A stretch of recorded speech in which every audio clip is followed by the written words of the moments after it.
man, oh man, oh man. You know, I have been doing this for 8 years, and every now and then lightning strikes, right? Where the right group of people come together with the right intent at the right time.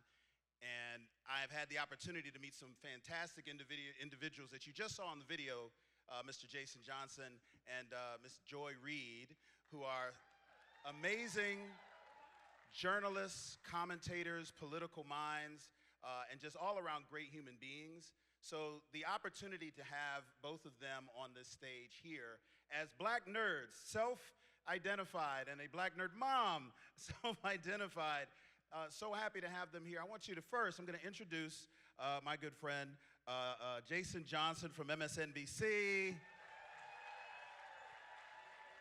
He's going to be our interviewer today. Appreciate it. Yes, I might need one of them Kamoyo beads after tonight. Yes, yes, yes. Yes, microphones. Thank you. Okay, sorry, I'm all excited about bringing out Joy. Hello, everybody. Very excited to be here. Thank you so very much. This has been a long time coming. I just want to say this up front. Joy is a friend, Joy is a colleague, Joy is a mentor, and every time she would see my Instagrams about being at BlerDCon or Comic-Con, she's like, I want to go. Would they let me in? I'm like, yes, you talk about this stuff all the time. You have fans. So let's bring her right out. Give her a huge round of applause for Joy Reid. This is so awesome. This is awesome. What's up, Blerds? So, we're going to talk a bit, and I know you guys have a million questions, so we're just going to do a little bit of, we're going to talk for a couple minutes, then do Q&As. The only thing I ask, and I say this every single time I moderate a panel, remember, there's a difference between a question and a comment.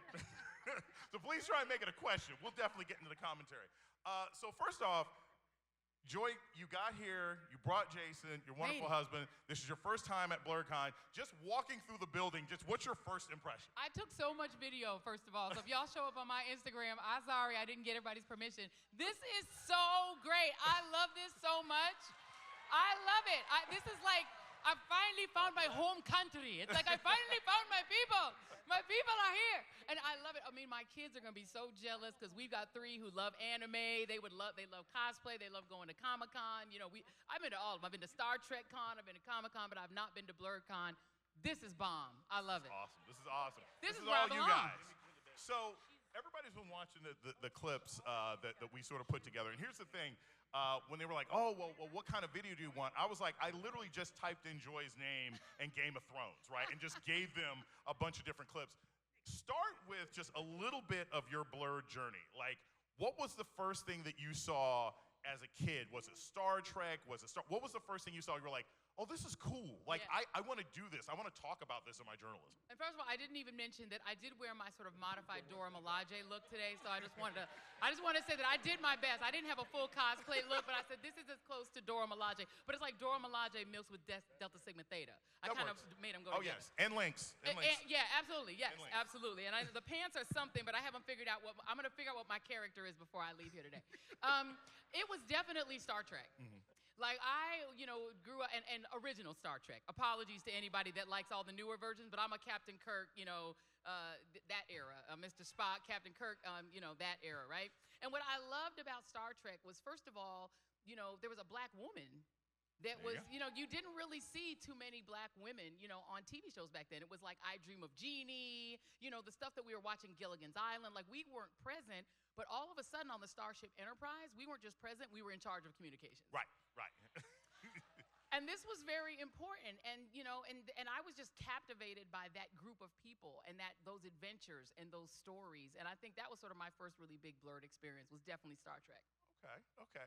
Now, and I could be Uhura. The great thing about it is that I could actually be somebody on that, right? If I'm watching Charlie's Angels or something, to be that I had to get a towel and put it on my head and try to be Farrah Fawcett. I didn't have the ability, but with the Enterprise, Uhura already looked like me.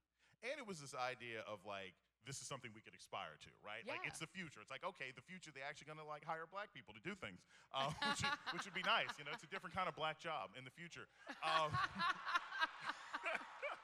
So So one of the things that I love about being on the air with Joy is that she does a sort of a healthy, organic integration of her blerdom into what she talks about. So we played this clip. Talk a little bit about like how, as somebody who does journalism and talks a lot about politics, what you see in a show like Handmaid's Tale, what you see in a show like Game of Thrones, like why do those things occur? And I can tell you guys this, that stuff's not always scripted. Like Joy, it's off the top, it's off the dome. It's not like pre-made. What makes that stuff occur to you when you're thinking about politics? I think because, I mean, I'm Gen X, so we kind of are self-raised. You know, we're like, we're the feral generation. Nobody was home. Like, we had a key around our neck, and we had to get in the house. And so the TV, was one of the people who raised me. I was a TV kid. I loved TV. I always loved it and spent so much time watching. I would do my homework in front of the TV. You know what I mean? And so those references are just ingrained in the way I think about things. Like Lord of the Rings. I don't know if any Lord of the Rings fans out there, but I probably reference Lord of the Rings 3 or 4 times a day on our show calls because I see the analogies in these shows and in these, fictional universes that actually apply to today. And so, for instance, the Game of Thrones clip you played, as I'm reading through this insane Supreme Court decision saying that the president is effectively a king, is the king of the United States. I'm reading it, and all I can see is the hand of the king. Right. I'm like, oh, these guys believe that if they let him be king, they'll really have power. And that's what the hand of the king is this power-hungry side guy who's like, I'm really in charge because this dude is too insane or too young or too stupid to stop me. And I really feel that John Roberts has the ego to believe that he could control a Donald Trump if Donald Trump had absolute power. He thinks that the courts are what would rein that kind of power in. That's insane. But that's the conceit that I think really great writers of fiction, especially of like fantasy fiction, really get the human condition. And so it is the best references, and it's the references that are already in my head. So one of the other beautiful things is that we've had sort of an explosion, somewhat slowed down by the pandemic, and the justifiable writers and actors strike. I always want to point that out, justifiable writers and actors strike. We've had sort of an explosion of like creative science fiction and fantasy with black folks. I want to talk a little bit about a show that I've had mixed feelings about, but that you love, called Watchmen. Now, we gonna fight now if you're gonna say don't disparage Watchmen. We have a practical experience with this because Joy and our mutual friend Tiffany Cross have covered the families that are still trying to get justice for what happened in Tulsa, which is what started off on Watchmen. Talk a little about why that show was so important, because it ended up informing a lot of America that didn't even know that story, but also the story of black people as heroes saving this country. Why'd that resonate so much with you? Well, first of all, it is amazing to me how many people, number one, thought the opening scene in Watchmen was fiction. Yeah. And didn't realize that there really were military planes bombing Tulsa. Like, that actually happened. And that massacre was real. And it was the first time I'd actually seen a historical event in the United States that involved black people actually portrayed accurately. Right. And many people learned about the Tulsa Race Massacre from Watchmen. So that's the first reason it was important. It was informative as a piece of historical, semi-fiction. But then the way that they treated the idea of the superhero, I think, is one of the things. A lot of people in the LGBTQ community say the same thing about their community, that they see in superheroes the ways in which we have to hide ourselves in order to survive in a society that hates us and that undermines us, and the costumes we have to put on in order to be able to thrive and to save our communities, right? Black folks are constantly in the process of saving people. We're constantly saving America. We have to come out and vote in certain ways, and we're concentrated in certain districts where we've got to carry Michigan, we've got to carry Wisconsin, Georgia, we've got to carry Virginia. Georgia, Fulton County's got to. We have to move even way outside our numbers. We're not anywhere close to a majority. We're actually one of the smaller minorities. Latinos are a larger minority than we are at this point. But we carry such an extra burden because we also carry the soul of this country, because the original sin was us. Right. And we're the sin that America can't get past. And so to me, we just amplify. The superhero kind of is us. Like, we are America's, we're the ones who are the Clark Kent that has to put on the Superman cape. Like, that's who we are. So I've always felt that, like, they may not write them all for us. Some of them are. Like, I think Flash was actually Green Lantern was originally black. Well, he was originally white, but the one that we acknowledge is the black one. So. Right. just be honest. Right, but it's like we don't always get, like, they kind of whiten them up a little bit, but I feel like we are America's superheroes, so it works. It's amazing. So I don't know how many of you guys have heard of this amazing best-selling book that Joy just wrote called Medgar and Merley. Okay, we have some people who recognize that book. One of the things I really enjoyed about that book, and I've seen Joy speak about it before, and I've read the book, I had her on my podcast, A Word, where we talked about it, is the sort of idea that civil rights activists and organizers were also American superheroes. Right? They're not mythological. It's not Paul Bunyan. It's not Johnny Appleseed. These were actual heroes who faced death, sometimes didn't get past it in order to make this country safe. Tell us a little bit about, like, Medgar and Merley as heroes. Like, how would you, what was their superpower, and why were they such amazing heroes that you wanted to write this great book about them? No, absolutely, and in every way, right? I mean, you have Medgar Evers, who literally is a hero in World War II, and people didn't even necessarily know that, he's there, during some of the most epic battles in World War II. He's there, He's at Normandy. He's just in the transportation corps, so nobody writes about it. All those stories about Normandy eliminate the black folks who were there taking the same risks. But he comes home and he says, I'm not going to stand for second-class citizenship when I just risk my life for my country. That's heroic. Just the idea of wanting to vote in the state of Mississippi in the 1950s was heroic, because you could get lynched for that, just for wanting to vote. For speaking wrong to a white person, you could get lynched. And he knew that, and he grew up just with an attitude. And I think one of the other things that makes superheroes unique is that anybody will see something wrong happening. You'll see someone being harmed, but it's a small minority of people who will actually do something about it. So people who are willing to do something already stand out, right? So that already makes them heroic. And then I think for him, the idea that as such a young man in his 20s and 30s, he was willing to risk death. He was willing to risk being, killed by the Klan. He was #1 on their hit list. And he was that for all of the time that Merley Evers was married to him and was with him, which was only 11 years. And so from her point of view, I think she's also super heroic, because this is someone who just wanted to marry an insurance salesman. She was like, can't you just sell insurance? But she bought in ultimately to the idea that her husband was a superhero. Because what would it mean, like, if you woke up one morning, you found out that your significant other, like, is Batman? You know what I mean? You didn't know. And then you find out, and you're like, well, how do you deal with that, right? Because now you're taking the risk of being, Batman's, significant other. And she woke up and found out her man is Batman and had to deal with it. And so the fact that she was able to carry him in many ways and be his full partner, and then after he was assassinated, carry that for 30 more years in order to make sure that his assassin faced justice, she's a superhero too. I like that. I like that. So we are in an election year, and I know there's going to be tons of questions about this. We're in an election year, and it's been crazy. It's been crazy. We don't have enough Clark Kents and Peter Parkers out there actually just reporting direct news. We wish that was the case. And a lot of people, especially like when I talk to Gen Z folks, like your kids and my students and everything else like that, they're frustrated. They don't see any hope. They're oh my gosh, why should I bother? I'm so upset. You talk about Medgar and Merley as heroes from the past, even though Merley Evers is still alive. Who are some heroes today? Who are some people that when you think that you've sat down and interviewed, you're like, oh my gosh, this person's amazing. Or, man, I wish more people knew about this person, because there are still heroes today. We don't have to go back 50 or 60 years, and there's people fighting for things that we care about today. Justin Jones, Justin Pearson, Gloria Johnson in Tennessee.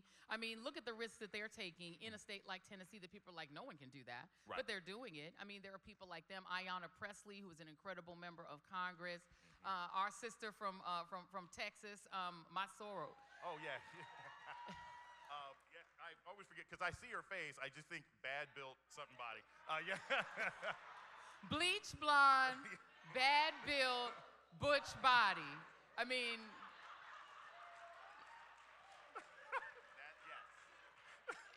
I mean, you have people like AOC is. I mean, you have people who are fighting back. I think at this point, if you're fighting back, you're heroic.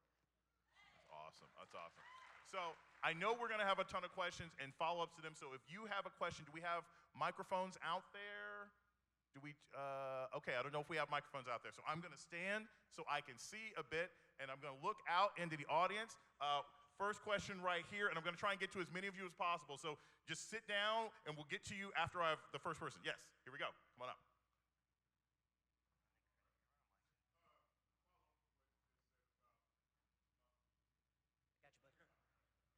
There we go. Follow up to what you just said about heroes coming out. Like recently, I've noticed I'm on social media, and I'm looking at the narrative about how Biden should drop out, and we are seeing who is saying it. But I've noticed the everyday voter is pushing back. Like, you know, me, my friends, a lot of other people are like, who is saying this, and why are you telling us how we should do things when you don't have a plan B? So my question to you is... Oh, no, they don't like the Plan B. Because America built a Plan B into the Constitution. It's called the Vice President of the United States. They don't like it, but she already the Plan B. Plan B already there. There you go. So my question to you is, do you think that since the reaction to these folks is everyday people, do you think that we're coming out to be the superheroes of the hour? Yes. I think there's a thing, unfortunately, about our profession, about the media, is that there's a certain arrogance that's developed when you think that you're smarter than the average person. And sometimes we need to listen to the average person. I'm going to be honest with you. When I watched that debate, I was horrified. I was very worried about Joe Biden. I was like, what is going on with this man? He does not look well. This is scary. Okay? And I think everyone had the same reaction. And I'm not going to ever gaslight my audience. I'm going to be honest and say, and I didn't even give my opinion. When we got on afterwards, I said, listen, this is the reaction in my phone. It was terror, fear, panic. And that was all, everyone, whether it was civilians or professional Democrats, they were in my phone freaking out. And I get it because it's terrifying. Here's the problem. When we finally got the opportunity to hear what regular folks thought about it, within the next couple of days, a lot of the focus group info came out, a lot of polling came out, and all of a sudden regular people got to weigh in, and they were much more bothered by Trump's lies. And so you have this disconnect between the media and the professional Democrats who are all still freaking out literally 2 weeks later. And I'm like, that was 2 weeks ago. News cycles generally are like a day, especially in Trump language. News cycles are like 30 minutes. 30 minutes after he's talking about sharks and electrocution, people have moved on. So how come, Biden was fine at the Waffle House 30 minutes later? Why are we still talking about this?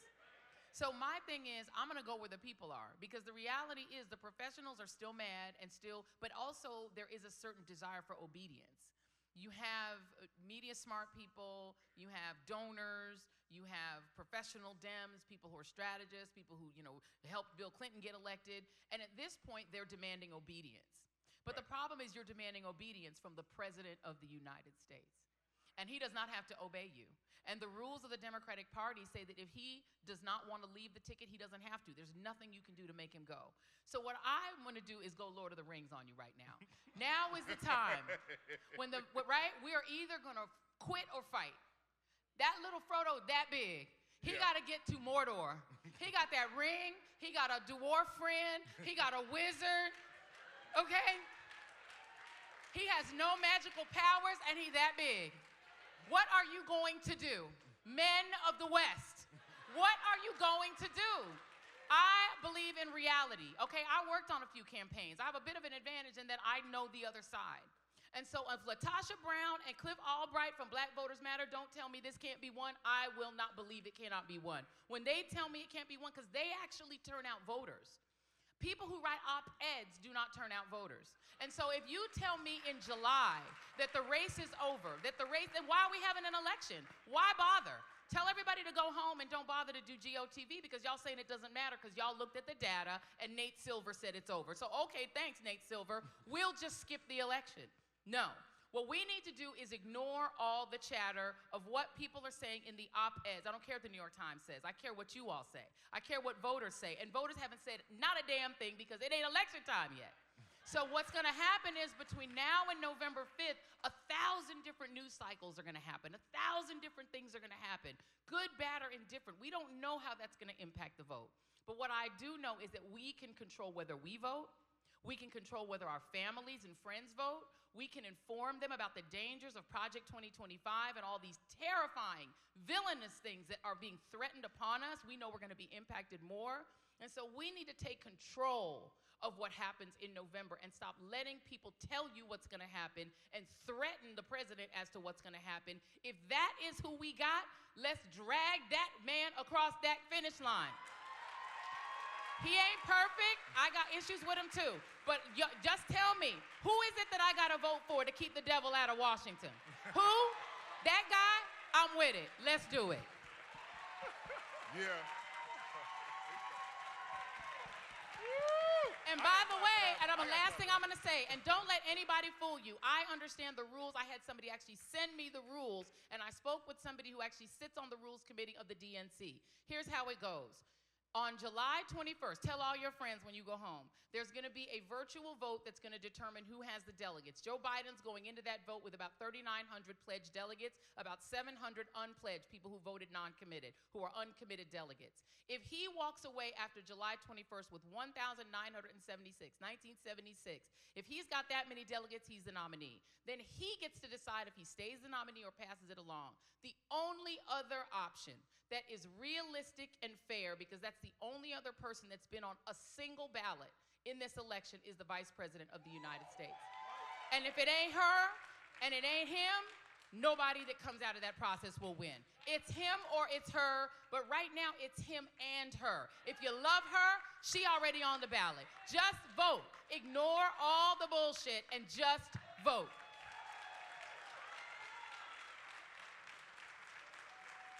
You have the microphone? Yeah. Next, we'll go to the woman here. Right. Okay. Yes, the woman in glasses. Thank you. And try and line up in the aisles, too. That might make it easier for us to sort of get to the microphone. Hi, Joy. Hey. I'm Alex. Pleasure. I was taking an awe moment. Sorry. First off, thanks for giving everybody a civics lesson. But I know you said no commentary. So I'm a teacher, and you're a blurred mom, and I want you to talk about how you educate your children to be more aware of what's going on around them politically, social engagement, and how that connects to blurred activism and fandom activism. And I think, can you speak a little bit more about, obviously I know I see your brain, but what you read, what you watch, like how does that impact your daily decisions as you're educating the masses, even right now? And how can we be more engaged and more aware about how we educate future generations? I'm a millennial, I'm fed up, but I also know what we have to do, right? And when you're quoting Handmaid's Tale, and when you're talking about Octavia Butler being right, and we're talking about, you shall not pass. How do we keep people who are not reading and not watching this brilliant material, right? How do we get them to understand, we already have the blueprints. Blurs have the blueprint. Yeah. Thank you for saying, thank you for being a teacher. Being an educator is so important. So congratulations to you. I would say, our kid, my husband and I, Jason, my husband, is here, and we've always talked to our kids like they were like adults. You know what I mean? The reason they probably talked early is we would be like, "Oh, you're so cute. You need to get a job. When are you gonna work? When are you gonna do?"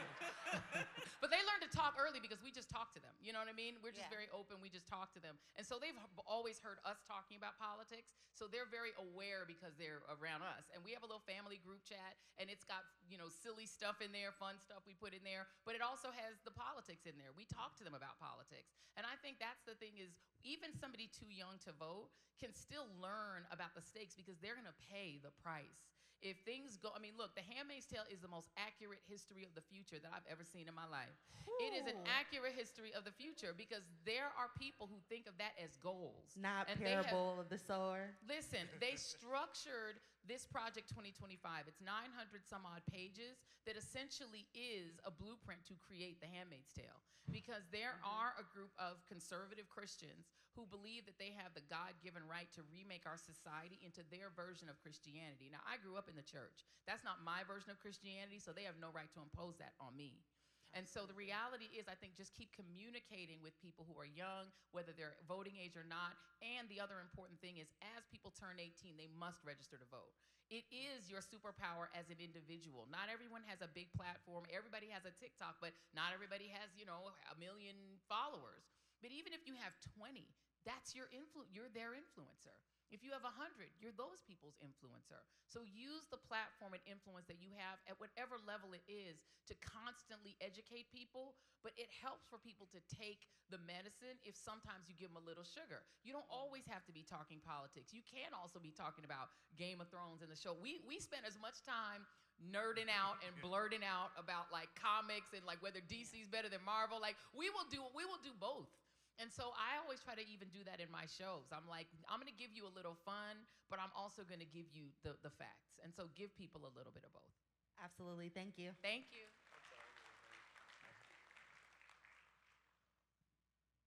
Hi, thanks for joining us, Ms. Reid. Thank you. Mr. Johnson, as a media professional in an era of disinformation, I was just wondering, like, what are a few things you do to kind of like not get caught by clickbait, not get caught by like a viral sensation, and how do you kind of encourage folks to improve their media literacy, kind of engage with information in a more critical way? That is such a great point. I just had a pretty viral post, a TikTok post, because remember this video of Joe Biden on a rope line? Right, yeah. And it went viral that somebody clipped a little piece of it to make it look like he skipped this young black girl. And she makes this sort of sad face when he passes by her, and then he hugs 2 white people that are next to her, and then they stop the video there. And when I saw it, I said, that doesn't sound right. No. I've been in black churches with Joe Biden. I've been at NABJ, National Association of Black Journalists Convention with Joe Biden. I halfway think Joe Biden think he's in the community sometimes. You think he acts like it's his home church. He's in a black church, and he's like, yeah, Deacon so-and-so, how you doing over there? I've been knowing you forever. Like, he, you know, Joe Biden is like wouldn't, you know what I mean? You can say a lot of things about Joe Biden. Again, I'm not the big super Biden fan. There's a lot of things about him, but he definitely is not racist, okay? Like, that's just, but that's what they were trying to do, and there were even black people sharing that. So I think what you do is when you see a clip like that, if it doesn't meet with the logical conclusion of what you think, do a little more research. Luckily, another user on, you know, Devil Twitter, X Twitter, had a longer version of the video. And the longer version shows that Biden passes the young lady. And look, we've both been on rope lines. Yeah. Everyone's pulling you. And you're just listening to everybody, and you're trying to give everybody the same attention. But it's really hard. Rope lines can be really difficult. He then doubles back and gives the lady a hug. So he did hug the black lady. It's just they cut it off, and they probably could have had access to that video too. So I would say, number one, when you see something, question if it makes sense. See, is it logical, right? And if it isn't, then you need to correct it if you can. And so I did a video post that went pretty viral that tried to correct it. So I think just for your media literacy, your common sense is your best defense. If it doesn't seem right, question it. And the other thing I want to add, and I say this as faculty, you know, I teach journalism at Morgan State University, Baltimore, Morgan State, anybody's Morgan alumni out here. You know, the other thing to remember is where you're getting it from. Because a lot of times, things just spread, right? Now, if it's your uncle or your cousin who's always like, yo, I just found this out because Joe Biden actually did, don't trust him, right? Don't trust her. They're not telling you the truth. And there's a lot of outlets that are ostensibly black outlets that don't really serve our community, right? They would just promote whatever it is they happen to see out there. I'm not trying to shade anyone, but not all those outlets can be trusted. So if it's not coming from an actual news source, something that has an editor at the top, right? Not a social media editor, but an actual editor, then you can question. And especially when it comes to videos, and especially with the AI clips and stuff like that we're seeing right now, you always want to see if it doesn't come from a reputable news source, if it doesn't come from a reputable journalist that you know, then you should always look at it with a certain degree of skepticism. Yep. Perfect. Thank you both. Thank you. Thank y'all so much for being on this panel. So excited to talk about politics, even in the blurry space. Born in Georgia and raised, current Wisconsin, so you know I'm voting. But my question is around, like, when you tell or talk about politics through the lens of sci-fi and fantasy, a lot of it's the big stuff, you know, the stuff coming out from white creators. what can we do to really push the narrative from Black creators, especially Afrofuturism? Because I feel like they sometimes tell the stories a lot better. Cause like I love Handmaid's Tale, but Black folk are on a whole other continent this time. Like she kind of excludes us. But there's other writers, there's other people who are not as big, who don't get the TV shows, who don't get the HBO remakes, who I think you can also pull from and talk about. And so what can we do and what can you do to help us like really push those authors who are trying to get their stuff out there? Well, I can tell you that my repost, if you follow me on Instagram, I really deliberately look for Black content creators to repost. And so I think it's just a matter of us supporting each other. If you see a content, I just posted a young lady, and I'm not gonna know her name off the top of my head, but it's on my Instagram. It was like the best explanation. She's a Yale Law School grad, young Black woman, and she did the best explanation of Project 2025 that I've heard. So I was like, I'm posting that. And so I think it's also about supporting each other and making sure that we're amplifying the voices. And if you have like a bigger platform, try to amplify the voices inside of the community. It's something that we even do. It's one of the ways that I met Jason is, you know, I challenged my booking producer, who actually used to be Melissa Harris Perry's booking producer. I inherited some of her team. And our challenge to Kumbo, to my wonderful booker, and she's not Black, you know, she's just very good she's an excellent booker. And I was like, if we want to talk about the economy, is there a Black economist? Is there a brown economist? Is there an Asian American, AAPI? Is there somebody that's not just a white dude? If we want to talk, and not always about Black issues only, about anything, you know? And so there was always this dearth of political commentators who are Black. This has been a thing in the industry for a really long time. And I became one of the few Black women who ever got booked to talk politics. And I was like, find me that are Black, that are, you know, in the community. And Jason was one of the people that I found. And I was like, once I had him, I latched on. Tiffany Cross was another one I found through one of my producers. Then I'm like, find me those people. And then also don't just find them, book them and encourage other shows to book them. Get them to fill in, get them to be your fill-in, get them to have opportunities so that they can grow the way other communities help their communities, their stars to grow. And another part of this, it doesn't matter whether it's journalism or education or sci-fi or anything else like that. The way you start is always this sort of generic phrase, you start at home, right? The way you start is here. The way you start is in the merch room. And if you see a Black artist, buy her stuff, okay? Buy her t-shirts. You know, yes, your children at home may be like, all right, I like Jon Stewart, I like Spider-Man. Bring them an Insana comic book. Bring them Insana that wears. Find those indie Black comic writers and artists who are out there. On first night of BlerDCon at the Alamo Draft House, we showed the film Vigilante, which is this great film. You can see it on the website. You know, it's about Black superheroes and what happens when we have to defend our own communities because the white heroes didn't want to protect us, right? Like, there's things out there that we can support and promote. And here's the thing, whether we believe it or not, the larger corporations are always looking at our social media. Yeah. They try and tell us that they don't, but they do. So when we make it viral, that's how it gets made. So that's how we really support each other. Absolutely. Thank you. And y'all sign up for Spill. People need to sign up for Spill. Don't be letting X Twitter roll by itself. If y'all not on Spill yet, it's dope. Y'all should get on it. It's actually a really good app made and founded by Black folks. Go ahead. Hello, first name Jarvis, last name Smiley. I wrote my question down, but all right. Okay, so I'm an author. I published a book about a teenage Black girl from California who becomes a superhero called Torian. When it comes to superheroes, I feel as if there is a lack of representation for Black women in the superhero space. Batman, Superman get way more attention than Monica Rambeau and Misty Knight. Connecting it to the political sphere, Black women have to fight for political respect/representation. Kamala Harris was called a DEI hire by some news website, which we all know what DEI means. That's dog whistle for that word that rhymes with a bigger and begins with the letter N, which I'm not going to say, but y'all know what I'm talking about. Anyway, what can be done to improve representation/respect in both superhero spaces and political spaces for Black women in particular? Not just Black people, just women in particular. Thank you for that question. And actually, I'm going to read, the only thing I'll disagree with you, DEI, diversity, equity, and inclusion, do not let them turn it into a slur. We embrace DEI. DEI is what will make corporations survive. Don't get it twisted.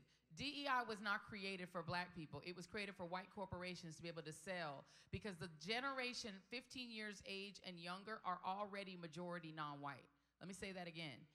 If you are 15 years old or younger, your generation, your peers are already majority non-white. The non-white future of America is already born and is already in middle and high school. They're already here. They did not make that black mermaid as a favor to black people. They made that black mermaid to sell more mermaid dollies because more of the kids buying dollies are black, period. And most DEI operatives inside of corporations aren't even black. They're white women. Just like affirmative action was much more beneficial to white women than ever it was to black people. Yeah. These are not favors being done for us. This is us doing them a favor by teaching them how to sell to us so they can make the money. All they care about is money. It's capitalism. So DEI, if you take it away, you're just gonna sell less dollies. So y'all, good luck with that. If you don't wanna do diversity, you will not sell white dollies to today's black kids because they were not raised by boomers. They were not raised even by Gen X. They were raised by millennials. And millennials are woke. And woke is also a positive word that we believe in. So woke kids ain't buying a white dolly if they're not white. Sorry, even the white kids are buying the black dolly. So now I just wanna correct that. But I agree with you on everything else. We do need to amplify more of these voices, but I think what Dr. Jason said is exactly right. If you see a comic that is a black woman, if that's popular, that's what will get made. Taking us back to Watchmen. That was something that I couldn't even see being made 10 years ago. No. But the fact that Regina King was able to get that done, a majority black cast about a black female superhero, that's huge. And the way that you get more of that is to watch that, is to support that. If it's in the movie theaters, go and pay the ticket. If it's on, Apple TV or whatever, download it. The more that we watch it, the reason the Bridgerton franchise is making Shonda Rhimes so much money is everybody watches it. So if you support black women, you'll give more black women opportunity. Thank you. Next person. And you're up. What's the name of your book? Torian. Torian. Okay, so we should like Metroid. Check out his book. Check out his book, y'all. Yeah, you just leave it there. You got it. Thank you. Hello, my name is Blessing. I actually met you before the pandemic with my mom when you were at Politics and Prose in DC. Yeah, your name is so familiar. Yes. How are you, Blessing? Good I'm to see you. doing well. I just graduated and I wanted to know. Congratulations. Thank you. I wanted to know, as an African American, Gen Z, what's the best way on social media that we can interact and get more involved in the sphere of politics and also into of course the blurred space? Yeah. I think just do it, I mean, I always say to people, if you want to be a writer, then write. And now there are so many opportunities for you to do that. And, the social media space, it's free to sign up. And then you just start doing it. And then the way to sort of start to grow it is follow other people so that they can follow you back. Follow the kind of people that you want your algorithm to duplicate inside, you want it to continue to give you more of. And then also just start posting, just start talking about it. And make sure you're using your hashtags. It's something called SEO. SEO means the way that you use hashtags in order to get more attention for your project. So if you just write something and you don't have any hashtags, it's not going to proliferate as much. So learn how to use hashtags properly in order to make sure that if somebody is looking for BlerDCon or they're looking for blurs, you have that hashtag in there so that they'll see you, so that you'll be visible in the universe that you're posting in. So I would just say aggressively post. Get in the habit of posting every day. Actually, if the volume of the content you put up actually helps to grow your social media. If you post once a week or so, you probably won't grow it. So try to get in the habit of post something every day. Just get in that habit and then hashtag it appropriately. And one of the things you're also going to discover is because the battles, and this is one of the clips, Joy has a whole segment where we talked about the sort of cottage industry of racists attacking black people in Star Wars and different places like that. There's a lot of overlap between politics and activism and blurred spaces, right? So if you put that out there, you're gonna see that a lot of the people who write the books and act in the movies and things like that you like will promote you. They'll appreciate you. I will tell you, I screenshotted it and I saved it. One of the proudest moments of my career, and this happened during the 2020 election, I got retweeted and I got a DM from Mark Hamill. Okay, right. I literally almost cried. I was like, and he's like, I really appreciate what you do on the air, blah blah blah. And I was like, and I told Yvette, she's like, oh, Mark's great. But the point is, I had no idea Mark Hamill was that politically involved. I was tweeting about blurred stuff and tweeting about the election, and he paid attention to it. So you will find that there's enough crossover out there if you make your voice prolific and if you share the kinds of things that are inspiring you in your activism in the blurred space. Yeah, I'll give you an example. Our middle son, Jamar, is an actor, and he's in LA right now. But during the pandemic, he used to be an usher at Hamilton. And that was his job, right? And of course, when Hamilton and all of Broadway went dark, he and his fellow ushers, they got together and they did something called Ushers Sing Hamilton. And he actually got Lin-Manuel Miranda to agree to let them post it. And they posted it, and it was literally all the ushers singing the parts of Hamilton all they did was post it on their Instagram, on his Instagram, and on a couple of the other ushers' Instagrams. And that thing went viral. And these were just some regular guys, but this was their dream is acting, and they were able to achieve that dream, and they were actually to get Lin-Manuel Miranda's attention in doing it. So you just never know who's going to pay attention to what you're doing. So we have a couple more minutes. We want to try and rush through the questions. Try to make them as succinct as possible because we want to try and get to the end of this line before we got to get out of the room. Tell us who your character is. My name is Roanoa Zoro from One Piece. Okay. And my real name is Yak. So I'll keep this as quick as possible. And just to preface, my question is somewhat critical. So Joy, and thank you for your time. You mentioned earlier that black folks are the sort of superheroes in terms of the voting process. And in effect, we were actually the superheroes in many respects in 2020. We delivered the White House for George Biden. We delivered both houses of Congress for the Democrats. And Joe Biden even went on record to say, black people, I have your back, right? So my question is, right, since taking office, we have seen a pattern from the Biden administration where certain the black community, specifically the foundational black American community, made specific demands of the Democratic Party: cash reparations, an end to qualified immunity for the police, prosecution for certain hate crimes, etc. And fast forward 4 years later, we're not necessarily seeing any of that action. In fact, hold on. Get to your question. No. In fact, we've seen things. We've seen action for numerous communities, such as the Asian hate crimes bill. So my question is, as the so-called superheroes, right, of the voting process, isn't there a time where we should ask ourselves as the superheroes, what's in it for us directly, right? Because we're not seeing collectively, and I speak as a millennial, I'm not necessarily seeing any action specifically for the black community. I'm seeing action for every other community except for us. Yes. Thank you. So, that's my question. Thank you for the question. And here's how I'm going to answer it. I think one of the challenges, and I say this specifically for millennials and Gen Z, get to know really deeply civics. Because, and this is why I'm saying this, because a lot of the time, we don't necessarily know who to be mad at. When we're not receiving the things that we voted for, we're not really sure who to blame. And it's like, I'm not anymore. I grew up being a fanatical football fan. And in football, everybody blames the quarterback. And they give the quarterback too much credit and too much blame. When they win, the quarterback gets all the credit. When they lose, the quarterback gets all the blame, right? The president is like the quarterback. But it's like a football game. There's an entire team on the field that's responsible for delivering the promises that presidents make. There are certain things that presidents can do on their own without the assistance of Congress. Joe Biden promised he would do certain things that only he can do.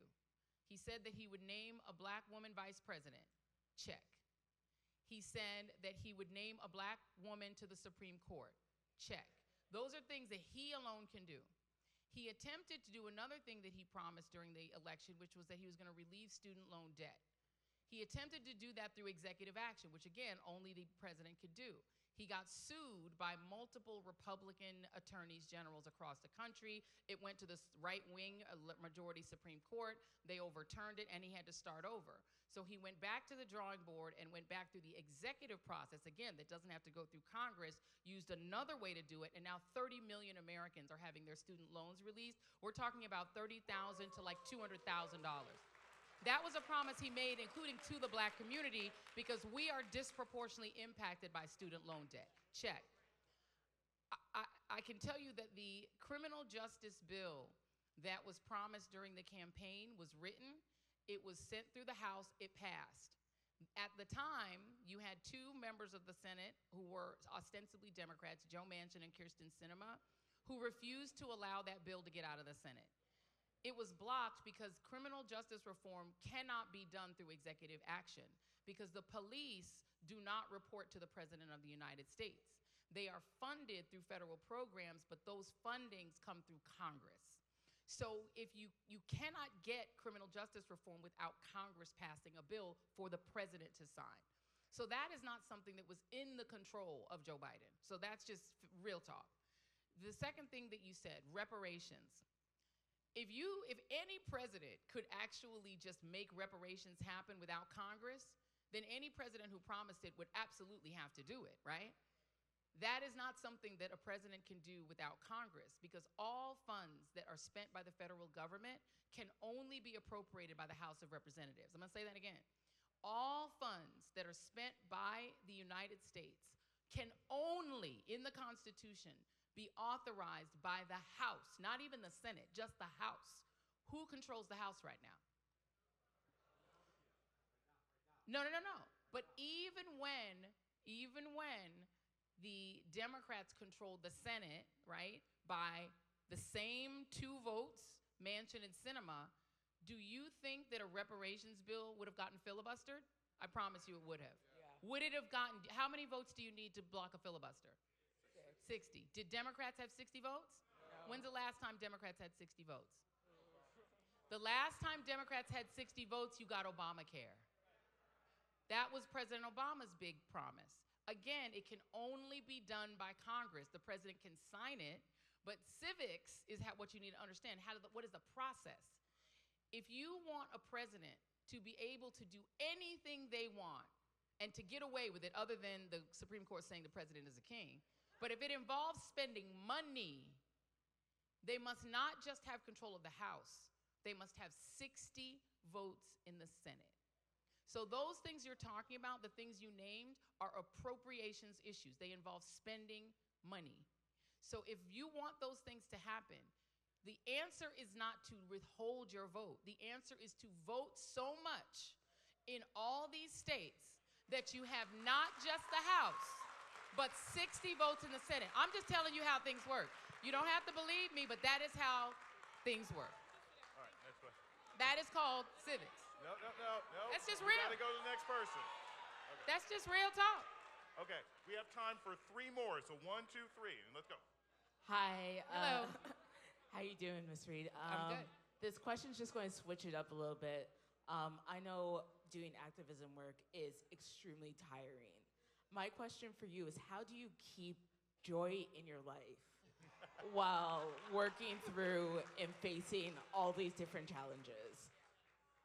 Well, I'll tell you, I'm still basically just a taller version of the same kid that I was. So I basically watch TV. Like, my therapy is like, I will find like the greatest Netflix shows. I love sci-fi. You know, I love sci-fi. Anything with a zombie in it, I'm there for it. I watch a lot of sci-fi, you know, and I get friends to like recommend me, you know, stuff to watch. I have multiple group chats. My group chats keep me sane. You just go on and talk to your friends on the group chat. My family keeps me sane, the family group chat, the kids, my husband, like the people around me. I keep positive people around me. My dog, you know, Nala keeps me, you know, I'll go outside and sit in nature. Like, I literally refuse, the bottom line is, I refuse to let right-wingers steal my joy. They will not steal my joy. Joy's in my name. My name's Joanne, you know, I'm Caribbean, but joy's in my name, and I will not let them steal my joy. You know what I mean? I get down like everybody else. I have my moments where I'm extremely down, and I'm extremely frustrated, and I'm extremely sad and extremely angry. But if anything is going to make me angry, it's situations, not them. I will never let anything they say about me or to me bring me down. They do not control how I feel about me and about this world. They don't control that. I control that. And so I think what you have to do is just find ways to get your me time. You know, having my little me time with my little champagne and watching Netflix is something that gives me joy, so I just do that. Okay. Thank you. Next one.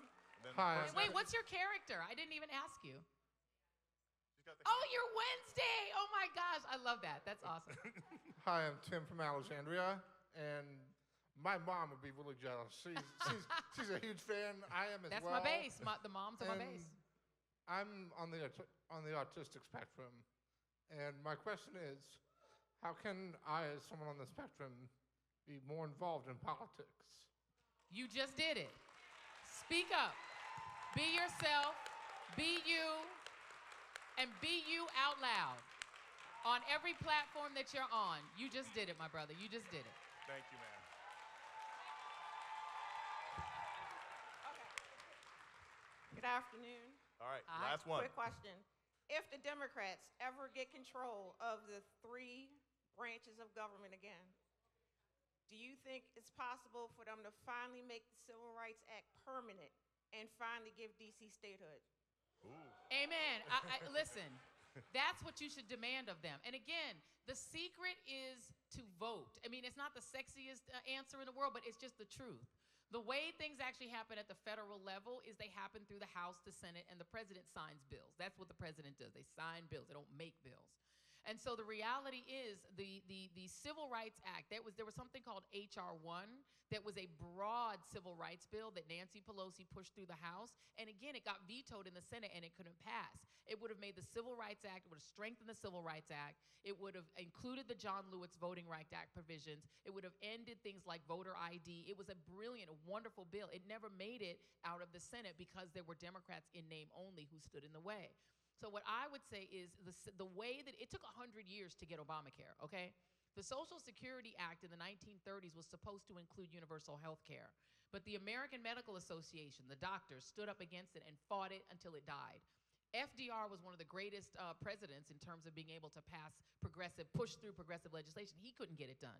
Lyndon Johnson, the king of the United States Senate, could not get universal health care done. He managed to get Medicare and Medicaid, which are extensions. They're in the Social Security Act. Y'all know, right? Medicare and Medicaid are just the Social Security Act extensions. Obamacare is also an extension of the Social Security Act because Obamacare is Medicaid. It's expanded Medicaid. So we keep on adding and adding and adding, and it takes time. It takes time. And we need to have the patience of the other side. The other side worked for 60 years to overturn Roe v. Wade. And they never got tired. They never stopped voting. They never withheld their votes. They voted more, and incrementally they knew they would claw back this country little by little. They haven't had victories that were immediate. They've also taken time. And we on this side got lazy and we got comfortable. We got comfortable that we are free and we don't have to do anything else. And as black people particularly, never get comfortable. Not in America, because they will never stop fighting you. Understand, the other side never stopped fighting you. From Brown versus the Board of Education, Brown versus the Board of Education was attempting to enforce the 13th, 14th, and 15th Amendments that they just refused to enforce. It didn't take until 1964 to really enforce the 14th Amendment. That's like 100 years. They never are going to stop fighting you. So to get those things, what you need to do is you need to focus. Wherever you live, you need to vote out whatever person got an R after their name. And it's not about Republicans and Democrats. I'm not being partisan. That party is broken. And it's been taken over by supervillains. Yeah. Okay? That party's been their brains have been eaten up by fascism. And so right now the mission is yes. Get 60 Democrats in that Senate, get the House and Hakeem Jeffries as your speaker, okay? And vote with demands. Have a list.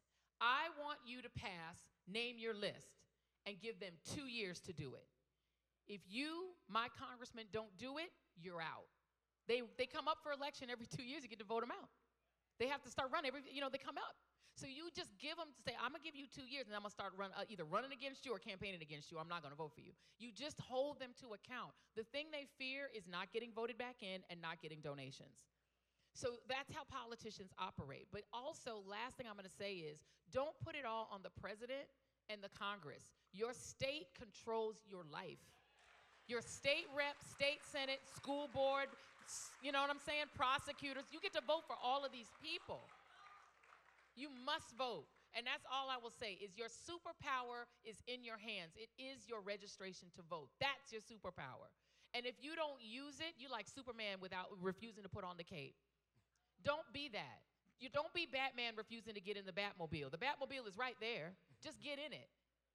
Okay, that is your power in this country. You have one power and one job. You must vote. And don't let the New York Times tell you it's not worth it or that it won't make a difference, because it makes all the difference. And trust me, your worst enemy, the biggest villain, supervillain in your life is going to vote. So you better vote too.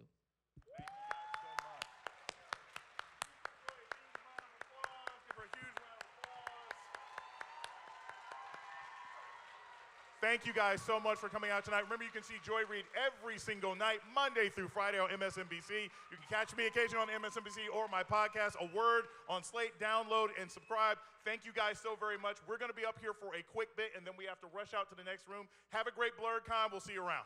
Bye. Thank you, guys.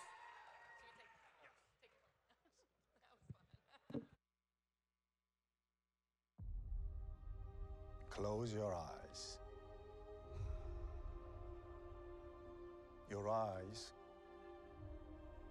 can deceive you. We must not trust them.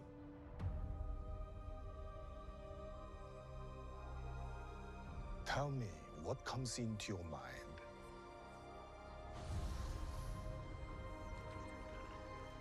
Life. Balance. I see fire.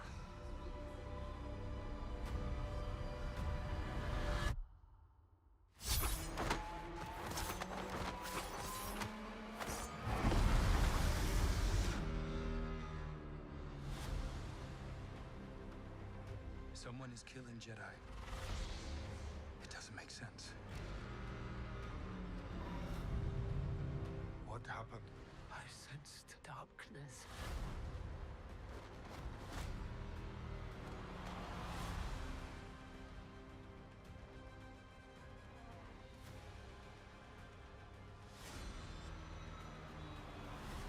This isn't about good or bad.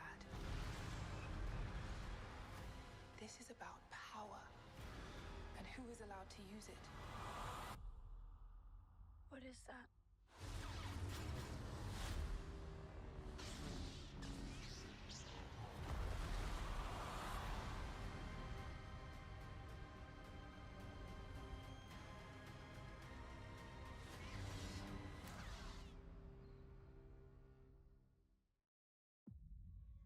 I told you, you're not welcome here. You're not welcome anywhere. Now get the fuck out of my bar. Just give me one more drink and then I'll leave. 1, 2. Hey, just want to let everybody know, Joy is doing a book signing right outside this door.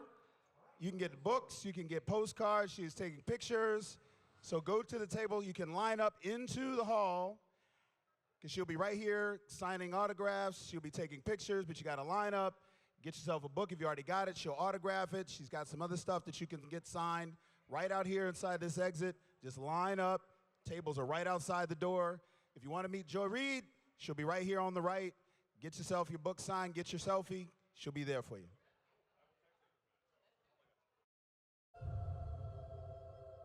Come again.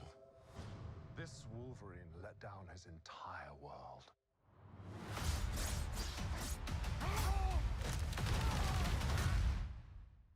Want to talk about what's haunting you, or should we wait for a third act flashback? Go fuck yourself.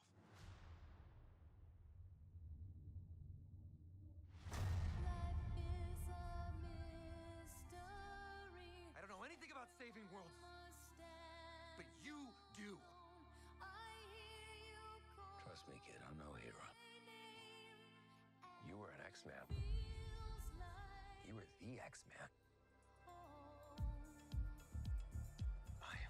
soaking wet right now.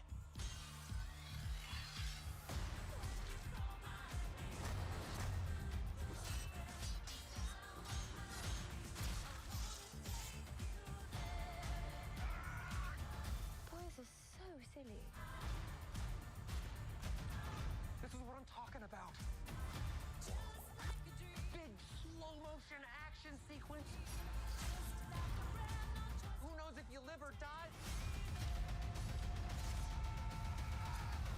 Let's fucking go. Let's fucking go.